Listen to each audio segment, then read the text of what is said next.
Salut à tous, j'espère que vous allez bien. Eh bien écoutez, j'ai voulu faire cette petite vidéo avec des petits papiers dans la main. Pourquoi? Parce qu'il y a pas mal de questions qui se sont posées en commentaire des vidéos YouTube. Et donc j'ai fait pêle-mêle, j'ai imprimé, on m'a fait imprimer, hein, j'avoue que je ne sais même pas faire une impression sur un ordinateur. Je plaisante. On m'a fait imprimer quelques questions auxquelles, écoutez, je vais répondre. Peut-être que vous les aviez aussi et donc ça y répondra. N'hésitez pas en bas de cette vidéo, comme ça, parce que c'est la partie, disons que c'est la première vidéo que je fais dans ce sens, un petit peu question-réponse par rapport à des commentaires ou des questions qui me sont posées. N'hésitez pas en commentaire de cette vidéo de me mettre les questions que vous auriez vous aussi. Comme ça, sur une prochaine vidéo, ça sera la partie 2, questions-réponses, interaction avec les personnes sur YouTube et je répondrai donc à celle-ci. Voilà, c'est ça le thème de cette petite vidéo. Donc l'idée, donc on va commencer, hein, je sais pas combien on a sorti, on va les faire et puis on va les traiter. Alors, Erwan qui me pose une question. Erwan, Jacquet, 43, 51. À partir du moment où on commence à se mettre comme ça, c'est qu'on commence à vieillir, que je vais devoir mettre des looks comme pirate ici. Donc, avec ta tech, pour avoir tes résultats, faut faire 3000 trades à la journée. Non?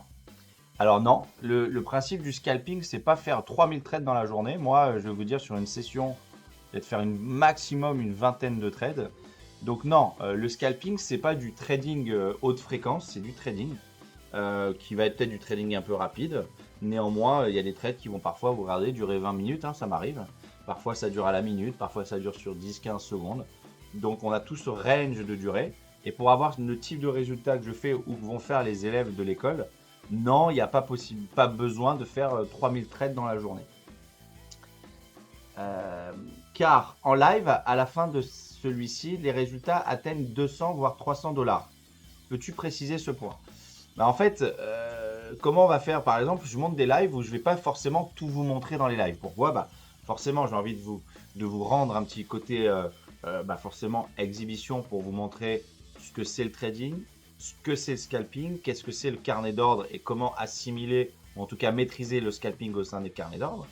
J'explique que moi je trade avec différentes propres firmes. Là, je vous en montre une sur laquelle je suis assez sécuritaire, où je clique petit pour que vous disiez, tiens, comment en cliquant petit, donc avec une bonne gestion de risque, on arrive à monter les comptes et aller chercher les payouts. Donc là, on est le 18 juin. Vous avez vu que j'ai mis à peu près un mois à monter un compte Tradefy pour arriver au payout. Donc, je vous ai montré vraiment en cliquant tout petit. Donc, en fait, on arrive, on fait des journées à 50, 100, 200. Finalement, à la fin, une vingtaine de journées comme ça, vous allez chercher les payouts. Donc, en fait, c'est pas besoin, le scalping, de faire 3000 trades dans la journée. Vous allez en avoir parfois 5, 10, 15, 20, 30 qui vont vous faire les petits ruisseaux, arriver aux grandes rivières et arriver aux résultats positifs et donc derrière au payout avec les propres firmes pour les gens qui traitent avec les propres firmes ou avec votre cash perso. Voilà pour répondre à cette première question. Deuxième question, Boris in the Sky, 5820. Merci pour le partage et bravo pour les résultats. Écoute, avec plaisir. C'est quoi l'intérêt du compte à 150 000 par rapport à deux comptes à 50 000? Alors, déjà un compte à 150 000, mathématiquement, c'est mieux que deux comptes à 50 parce que un, tu gères 150 000 et l'autre, tu gères 50 x 2, donc 100 000. Deuxièmement, tu verras que le fait d'avoir deux comptes, en fait, tu as deux fois des frais d'activation à payer avec les propres firmes. Donc, si je prends un exemple chez TopStep, le frais d'activation coûte 150. Donc, que ce soit un compte à 50 000 ou un compte à 150 000, le frais d'activation est à 150 000. Donc, deux comptes à 50 000, tu auras payé deux frais d'activation à 150, donc tu auras payé 300. Un compte à 150, tu auras un frais d'activation à 150 000. Donc, en fait, c'est toujours plus intéressant de trader avec un compte à 150 000. Donc, voilà. Ensuite, c'est bien d'avoir deux comptes à 50, mais tu peux aussi avoir deux comptes à 150 000. Disons quelqu'un qui va essayer d'optimiser le modèle avec une propre firme. Tradefy, allons sur Tradefy. Vous avez le droit à 5 comptes max. 5 comptes max et chaque compte est associé donc un objectif de gain et un objectif aussi de perte, donc votre stop loss maximal. Autant quelqu'un qui va avoir 5 comptes, il peut avoir 5 comptes à 150 000 ou 5 comptes à 50, et le compte à 50, vous allez avoir un stop à, je donne un exemple, à 2000, alors qu'un compte à 150 000, un compte, vous avez un stop à 5000. Donc c'est toujours bien, disons que c'est un arbitrage entre le nombre de comptes que vous voulez avoir, le nombre de stop loss pour après associer par rapport à ce stop votre gain que vous allez faire. Et donc, la question qui est l'intérêt d'un compte à 150, c'est que vous avez un plus gros stop loss que 2 comptes à 50. Voilà. Donc après, vous allez additionner, vous pouvez avoir 5 comptes chez eux à 150 000. Alors que si tu avais 2 comptes à 50, imagine que tu es au max et tu vas au max chez eux, donc tu peux avoir 5 comptes max, donc 5 comptes à 50. L'équivalent, donc c'est 5 fois 50, tu auras 250 000 en gestion. Alors que si tu prends 5 comptes à 150, tu auras 750 000 en gestion. Donc l'idée, c'est que de prendre le max et qui te coûte après moins de frais d'activation. Voilà pour répondre à cette question. Une autre question. Coldest Moments qui me pose une question. Pourquoi tu es toujours dans une prod firme? Prends ton cash à toi et traite ta bankroll, car c'est mieux. C'est pour les clodos, les prod firmes. Voilà la question. J'ai des questions comme ça. Alors, pour les clodos, les prod firmes, il faut savoir que les prod firmes, elles vous donnent la possibilité de gérer quand même des hauts revenus. Hein. Alors, hauts revenus, il y a des gens qui vont sortir 500, 1000 balles, 2000 balles par mois, qui est super louable. Hein. En termes de revenus complémentaires, c'est bien. Alors, on arrive à plus 15 000. Et après, il y en a qui sortent de l'école, qui font 3, 4, 5, 10 000 balles par mois. Là, on n'est pas, comme tu le dis, un truc de clodo. Donc, voilà, il faut savoir où est-ce qu'on se situe. Je te donne un exemple, quelqu'un qui va gagner 20 000 euros. Pour gagner ça par mois, il faut poser sur la table quand tu vas faire du scalping. Tu vas faire du 2% par mois. 20 000, il faut que tu poses 1 million d'euros sur la table. Je pense qu'il n'y a pas beaucoup de gens qui ont 1 million d'euros pour aller sortir de ce type de revenu. Ça te donne, les propres firmes te donnent cette possibilité-là. Donc aujourd'hui, ce que tu dis pour moi là-dessus, c'est ça ne veut rien dire. Il n'y a pas une question comme tu dis, clodo, pas clodo. C'est une question de quel est l'avantage et en tout cas l'opportunité qui nous est offerte par les propres firmes. Et sortir 5, 10, 15, 20 000 pour d'autres 50 000 par mois, tu as la possibilité de le faire avec les propres firmes. Donc c'est plutôt un truc qui est vachement louable qu'avec ton cash à toi, cash que tu n'aurais peut-être pas sur ton compte et qui donne aujourd'hui la possibilité à tout à chacun d'avoir accès à ce type de résultat sans avoir ça. Donc je suis pas d'accord avec ta question. Et en tout cas ta question sur le fait que les propres firmes aujourd'hui seraient considérées comme une sous-activité.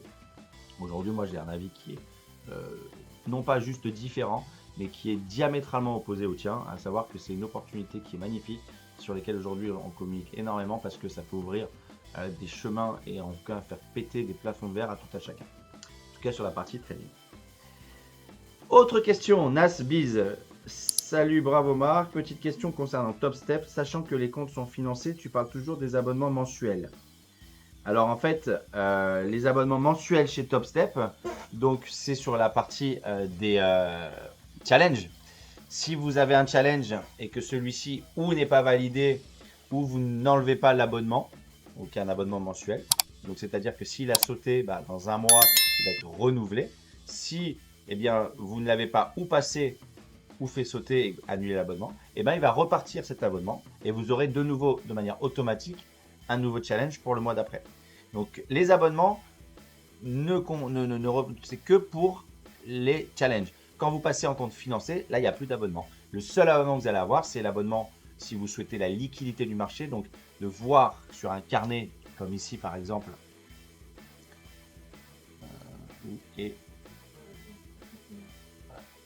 comme ici, de voir à peu près les prix, comme là, voilà. Et pour voir ça, donc normalement vous payez 0 pour voir le premier achat et le premier vendeur. Et si vous désirez voir ici l'ensemble de la liquidité, là vous allez payer à ce qu'on appelle un flux de rang 2, profondeur de rang 2. Et cette profondeur de rang 2, là-dessus, vous devrez la payer. C'est un abonnement mensuel, parfois 39 $. Voilà sur cette partie-là. Continuons sur les questions. Alors, en résumé, Baptiste, alors ça c'est une question de Nasviz avant, une question de Baptiste Germain 9054 qui me dit en résumé, Apex et Top Step restent les meilleures options? Non. Alors je dirais oui, et j'additionnerai pour l'instant en plus Tradefy.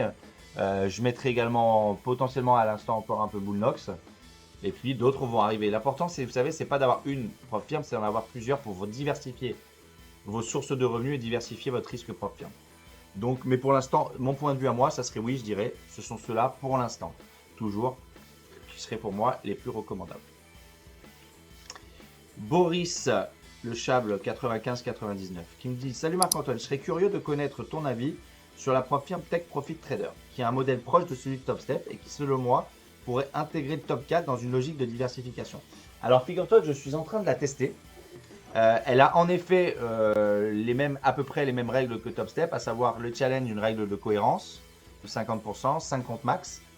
La petite subtilité qui est un peu compliquée, et là-dessus pour l'instant je n'irai pas aventurer, c'est que elle propose Tradovate également, donc, mais il paraît qu'il n'y a pas la profondeur de rang 2. Il paraît que la profondeur de rang 2, vous l'avez que par rythmique et pas par Tradovate.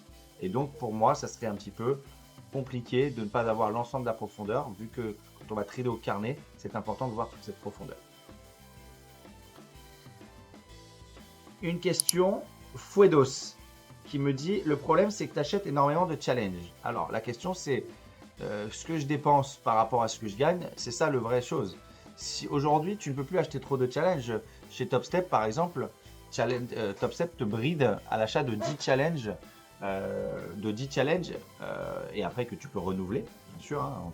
Et ensuite tu as le droit à maximum 10 comptes financés sur un roulement de 30 jours. Donc déjà ça te bride. Donc il faut voir les choses, c'est comme voir les choses d'un côté de chaque un verre vide ou un verre plein, ou un verre à moitié vide et à moitié plein. L'important n'est pas ce qu'on dépense, l'important c'est ce qu'on gagne par rapport à ce qu'on dépense. C'est un ratio. C'est comme quand vous tradez, l'important n'est pas ce qu'on gagne, c'est ce qu'on gagne par rapport au risque-prix. Donc c'est ce fameux risk-reward, ce couple. Et ici c'est pareil. Si quelqu'un dépense 1000 pour gagner 2000, quelqu'un qui dépense 10 000 et il gagne 30 000, si tu dis: ah oui mais toi tu as dépensé 10 000 alors que lui il a dépensé 1000, tu ne peux pas isoler juste ces deux contraintes. Tu dois prendre ensemble le couple, j'ai dépensé ça, mais combien j'ai gagné? Donc sur l'exemple que je t'ai dit là, quelqu'un qui a dépensé 1000 et qui a gagné 2000, et quelqu'un qui a dépensé 10 000 et qui a gagné 20 000, tu préfères être du quel côté? Il y en a un qui a fait un bénéfice de 10 000 et un qui a fait un bénéfice de 1000. Donc ça dépend d'où tu te situes. Il faut regarder les côtés, le cercle vertueux. Combien je gagne par rapport à quel investissement j'ai pris? Et ça dépend de quel côté. Et après, évidemment, des moyens que tu as pour évidemment arriver à ton résultat. Et là, c'est une autre contrainte. Moi, s'il y a des gens qui vont pouvoir se permettre de dépenser plus, d'accord? Peut-être qu'ils ont plus de trésor pour aller chercher plus. Et là-dessus, on ne peut pas comparer. On ne va pas jeter une pierre à quelqu'un qui va pouvoir prendre qu'un challenge parce que il a des restrictions budgétaires. Là, l'idée, moi, de mon côté, je vous montre ce qui est faisable d'un point de vue optimal, maximisation peut-être d'un modèle, et puis chacun se met à la mesure, un, de ses ambitions, et deux, de ses bourses, tout simplement. Une question de Rabija Mila 9573 qui me dit: bonjour Marc, est-ce que tu peux me dire s'il te plaît si tu trades en micro ou en mini? Que en micro. Le mini, ça va trop vite. Il faudrait pour moi, à partir du moment où tu vas cliquer avec un micro sur mes stratégies en multi-entrée, il faudrait avoir des stops qui soient à 10, 15, 20 000 dollars en fait. Donc pour moi, l'idée, c'est toujours la gestion de risque. On part de la gestion de risque pour derrière avoir le résultat. Et pour une bonne gestion de risque, pour moi, les premiers click size doivent être en micro. C'est pas du tout péjoratif. Il y en a qui disent: ah mais c'est du micro, c'est pas du vrai trading. À la fin, c'est des vrais sous qui tombent sur vos comptes. Et je pense pas qu'il y ait beaucoup de gens qui encaissent en tradant du mini parce qu'ils vont encaisser une fois, mais le risque est vraiment très grand. Quand je donne un exemple, vous avez tradé un mini Nasdaq, le point coûte 20 dollars. Quand vous allez avoir un décalage, ce qui vous arrive plein de fois, contre vous de 40-50 points, on est déjà à moins 1000 balles en fait. Donc pas beaucoup de gens sont capables de tenir tout de suite comme ça moins 1000 balles sur une bougie en fait. Donc vous devez partir de la contrainte risque, donc sur votre stratégie et après sur votre clip size, sur votre taille de position, et c'est démarrer. Moi je démarre mes positions souvent avec 2 micros. Alors, Gonzo Corp, bravo, merci. Tu trades uniquement la session US et uniquement le Nasdaq. Alors non, je trade les sessions du matin qui ont une volatilité qui va être plus calme. La session de l'après-midi l'US sur laquelle je vais faire les lives et là-dessus forcément c'est celle sur laquelle il y a le plus de probabilité qu'il y ait de la volatilité du mouvement et donc des interventions. Et il va y avoir également la phase de fin de journée si je ne suis pas carbo, si j'ai pas d'autre chose à faire, 18h30, 20h30. Donc non, pour moi, il y a 3 phases de marché sur la partie scalping. Et pourquoi que le Nasdaq? Je suis capable et j'enseigne le Rostox, j'enseigne le DAX au sein de Zelos, on va enseigner les matières premières comme le pétrole et l'or, l'euro-dollar aussi. Mais disons que moi, je me focus sur celui sur lequel je sais qu'il va y avoir le plus d'opportunités dans la journée, et c'est sur celui-ci. L'or et le pétrole, par exemple, tu peux peut-être parfois avoir 1 à 2 opportunités dans la journée. Donc, je me dis sur le Nasdaq, je sais que j'en aurai une vingtaine. Donc, voilà pourquoi je me concentre principalement en ce moment sur celui-ci. Alors, ok. Ah, j'en ai encore 4 questions. Comme ça, on aura fini cette petite vidéo. N'hésitez pas à mettre des petits commentaires, des questions que vous auriez, vous, ensuite. Alors, qui c'est qui m'écrit ça? Non, bah, j'ai pas le truc. Bon, c'est pas grave. Merci pour ton retour sur tes dépenses par rapport au paiement. C'est bien de voir ce genre de contenu. Ce qui aurait été top, c'est que tu mentionnes combien tu payes en diverses taxes et impôts pour avoir une réelle idée de ton net. Ça aurait permis aux jeunes de se faire une idée de combien on peut réellement gagner avec le trading propre firme. Alors ça, c'est une bonne question, la partie fiscalité. Alors, je suis transparent, moi, souvent sur, là, comme je vous l'ai dit, combien je dépense en challenge, mais également en frais d'activation. D'accord? Par rapport à ce que je gagne. Donc déjà, vous pouvez faire un ratio, hein, dépenses, machin. Moi, je fais pas un ratio, je fais une soustraction. J'ai gagné 30, ça m'a coûté 10. J'ai 20 en net. Donc là, c'est le 20 net sur la partie maintenant impôt. Part du principe qu'en impôt, ça va me coûter 30% d'impôt. Que tu aies monté une structure en micro, que tu aies monté une boîte, que tu l'aies fait à titre perso sur ton compte et à la fin, je pars du principe qu'à la fin, il va me rester à peu près 60-65% du net dont je vous parle. Voilà. Katana 0680, j'ai hâte d'entendre ton avis sur FTMO. Alors FTMO, il est très bien pour ceux qui vont faire du swing, qui vont garder les positions overnight. Moi, vous savez, je garde jamais de position overnight. Et donc, FTMO n'a pas d'utilité. Il y a un gros avantage de FTMO, c'est l'un des seuls qui vous donne la possibilité de tenir des positions overnight. Mais il y a 2 défauts pour FTMO. C'est c'est sur du CFD. Donc, CFD, c'est de la merde. C'est quelque chose qui est backé sur le futur, sur lequel vous allez prendre des spreads contre vous, donc c'est nul. Et deuxièmement, un compte challenge chez FTMO, c'est plus de 1000 balles, donc c'est exorbitant en termes de prix. Mais si vous faites du swing, bah vous êtes obligé d'aller sur le ou un autre, mais disons que c'est le plus lourd et le plus chargé, le plus ancien. Donc voilà mon avis sur FTMO. Les gens qui vont scalper ou pas faire d'overnight, n'allez pas dessus, c'est trop cher. Et en plus, c'est sur du CFD. Si vous n'avez pas le choix, que vous avez des stratégies hors intraday, overnight, tout ça, il n'y a pas beaucoup de choix, donc allez-y. Et puis ça paye. Ça paye, voilà. Important quand vous allez sur une propre firme, d'être sûr que celle-ci, elle paye. 2 dernières questions. Ah non, 3 j'ai l'impression. Ah non, 2. Salut Marc-Antoine, est-ce que vous pourriez nous faire une vidéo sur le matériel informatique? Surtout sur les plateformes Orderflow qui gèrent beaucoup de data. Alors, Matos Info, on me demande souvent. Il n'y a pas besoin d'avoir la Rolls, hein. Moi, quand je suis en déplacement, j'ai un laptop, point, un Lenovo, il m'a coûté 600 balles et c'est tout. Il faut juste que quand vous tradiez, vous ayez une bonne connexion Internet pour pas que qu'il y ait de problèmes de réactualisation. Mais voilà, une bonne connexion et un ordi. Alors, toujours mieux d'avoir 2 écrans parce que vous allez pouvoir avoir vos carnets là et vos graphiques à gauche ou votre carnet graphique et à gauche vos cours, par exemple. Mais disons que quelqu'un qui essaie une seule propre firme, un ordi suffit. Si vous allez avoir après différentes propres firmes, voilà, par propre firme à chaque fois avoir un écran. Voilà ce que ça serait. Dernière question, j'ai l'impression. Bravo, merci. Pourquoi vous êtes le seul à partager vos payouts? Très peu le font, j'arrive pas à comprendre pourquoi. Alors pourquoi à ton avis? Parce qu'il n'y a pas grand monde qui gagne. Et donc pourquoi montrer quelque chose si on n'a rien à montrer? Ou sur lequel on ne serait pas hyper fier? Parce que l'idée, moi, en tout cas au scan de l'école, c'est facile de montrer un payout. Hein. On peut toujours avoir un coup de shoot si tiens, j'ai gagné 5000. L'idée là que je vous montre, moi, c'est depuis quasi presque 2 ans, je vous montre tous les mois. Et c'est que vous voyez du rendement, du gain, et de la constance et de la récurrence. Pourquoi les gens le font pas?